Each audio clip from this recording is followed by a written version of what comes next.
The crowd here. Visual on 2 healthy throws. The crowd here very excited as Dragon Freedom continues to make its way back to planet Earth.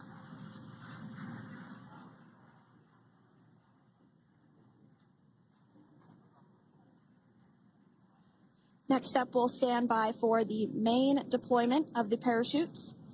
The mains are quite a bit larger. You'll be able to notice the difference on your screen once they deploy, and they continue to ensure that the Dragon spacecraft slows down even further. As we mentioned, Freedom will be traveling 16 miles per hour when it splashes down off the coast of Tallahassee, Florida, here at 2:57 p.m. Pacific time this afternoon. And there we go. We have visual on 4 healthy mains. That view was from inside. Freedom copy. That view was from inside one of the buckets where the parachutes are located. So we see a great view there of the reefing on those parachutes. And as those main parachutes begin to inflate fully, 4 beautiful, healthy mains. Now awaiting visuals of Splashdown. Freedom. We'll start to hear Commander Nick Hague. Copy 1000. As we heard right there, Commander Nick Hague will be calling out the altitude of the Dragon capsule from here on out.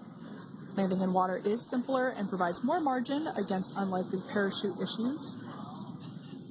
You can see those parachutes continuing to slow the Dragon capsule down. And if you're just joining us, you're looking at 800 meters. A live view of Crew 9, just minutes away from splashing down off the coast of Tallahassee, Florida. Splashdown 2 minutes from now at 2:57 p.m. Pacific. We do have 4 healthy mains really doing the job there. Just breathtaking views of a calm, glass-like ocean off the coast of Tallahassee, Florida. Crew 9 just minutes away from splashing down. This is really such an incredible shot. That Copy, was 600.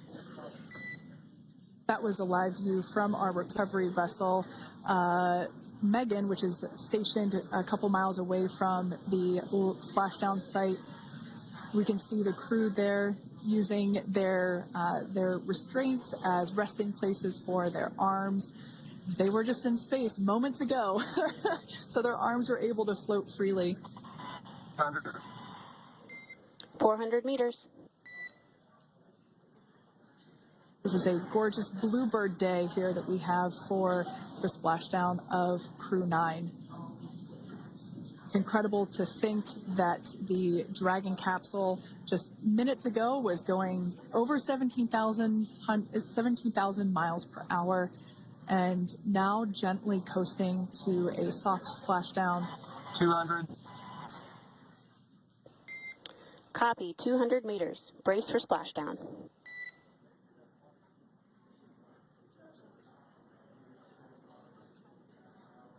As you can see there on your screen, continuing to monitor progress of the Dragon spacecraft. And we're going to stand by for splashdown located in the Gulf of America off the coast of Tallahassee, Florida.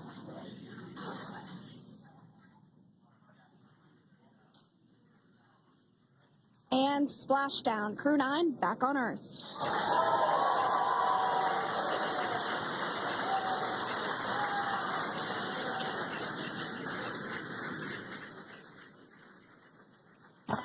And SpaceX Freedom, splashdown. Good main release. Copy, splashdown. We see main chutes cut. Nick, Alex, Butch, Sunny, on behalf of SpaceX, welcome home.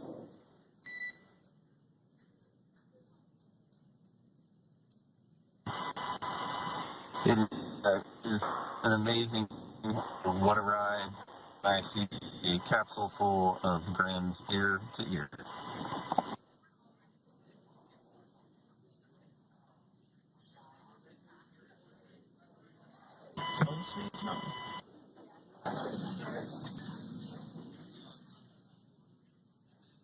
And as you can see on your screen, we have visual confirmation of splashdown. Dragon Freedom has returned home, and NASA astronauts. System safety verifications are in progress. We'll report back when recovery personnel are en route.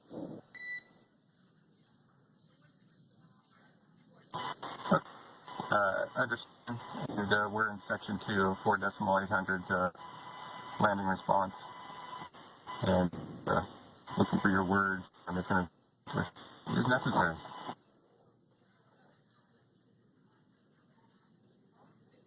In the distance, we can see the recovery vessel making its way. Copy, you're in section 2 for the environmental assessment in 4.800.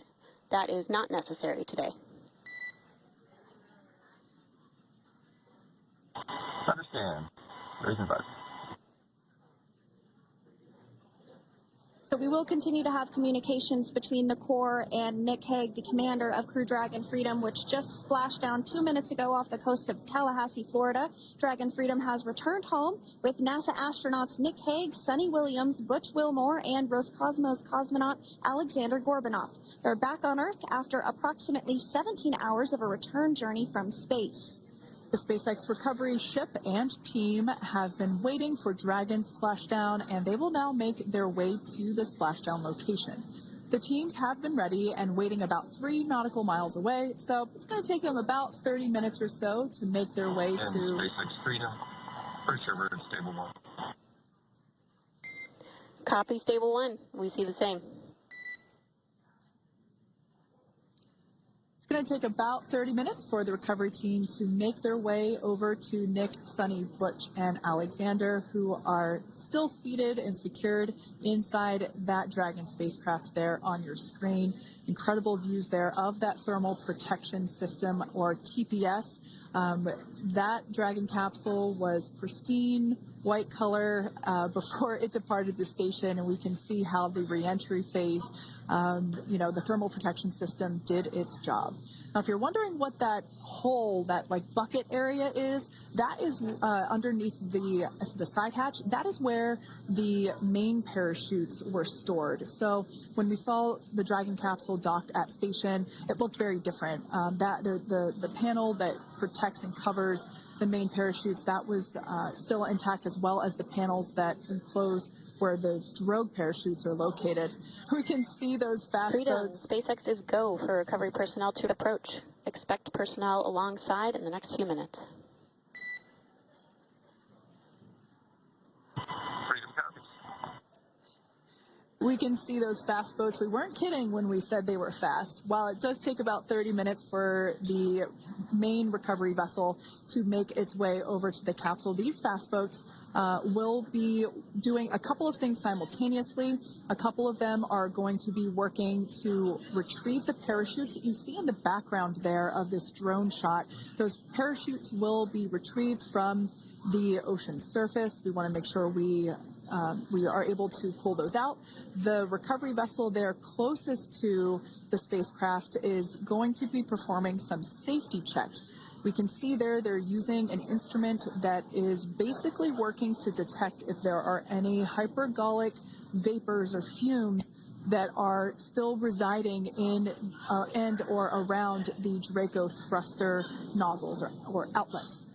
The hypergolic fuel, which is necessary for on-orbit burns to maneuver the spacecraft.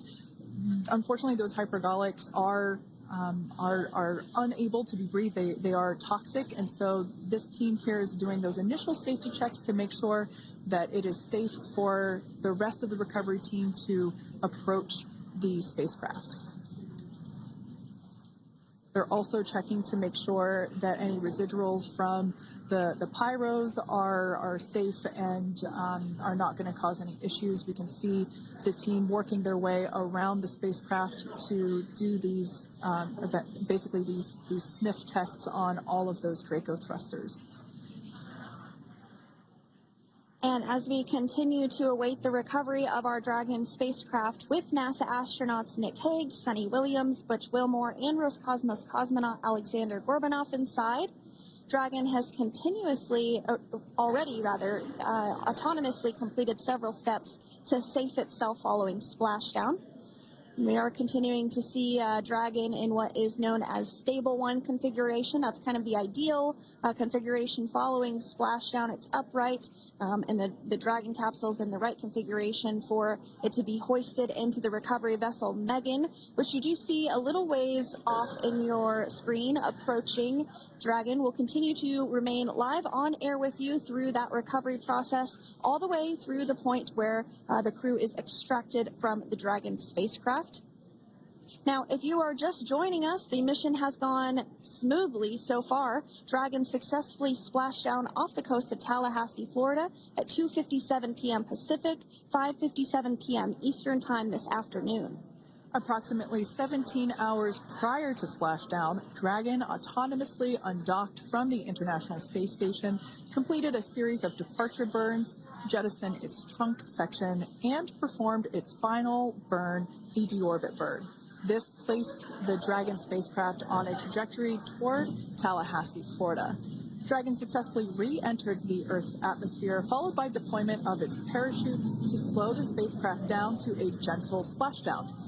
We're now going to follow the Freedom. Hypergol sweeps and unfired ordnance checks are nominal. Rigging is in progress.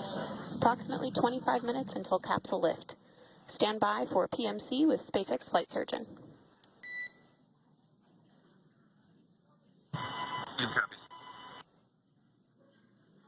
And so what we did just hear there was communications that those hypergol checks were complete.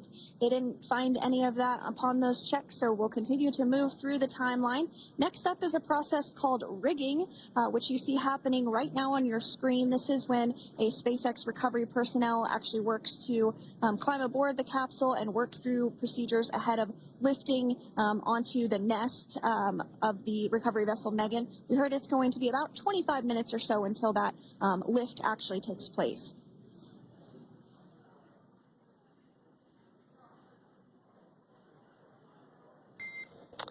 Okay, Freedom, the next call will be from the SpaceX flight surgeon on Dragon to Ground Private. Understand. Thank you. callouts there indicating that the crew will have the opportunity to do a quick check-in with the SpaceX flight surgeon.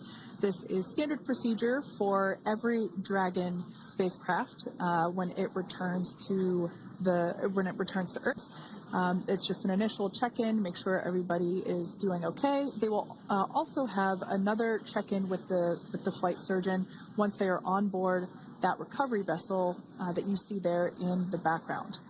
We can now see that SpaceX recovery team member they're on top of the Dragon spacecraft. They are going to be working to install plugs in the Draco thrusters to ensure that none of those, and to ensure that no more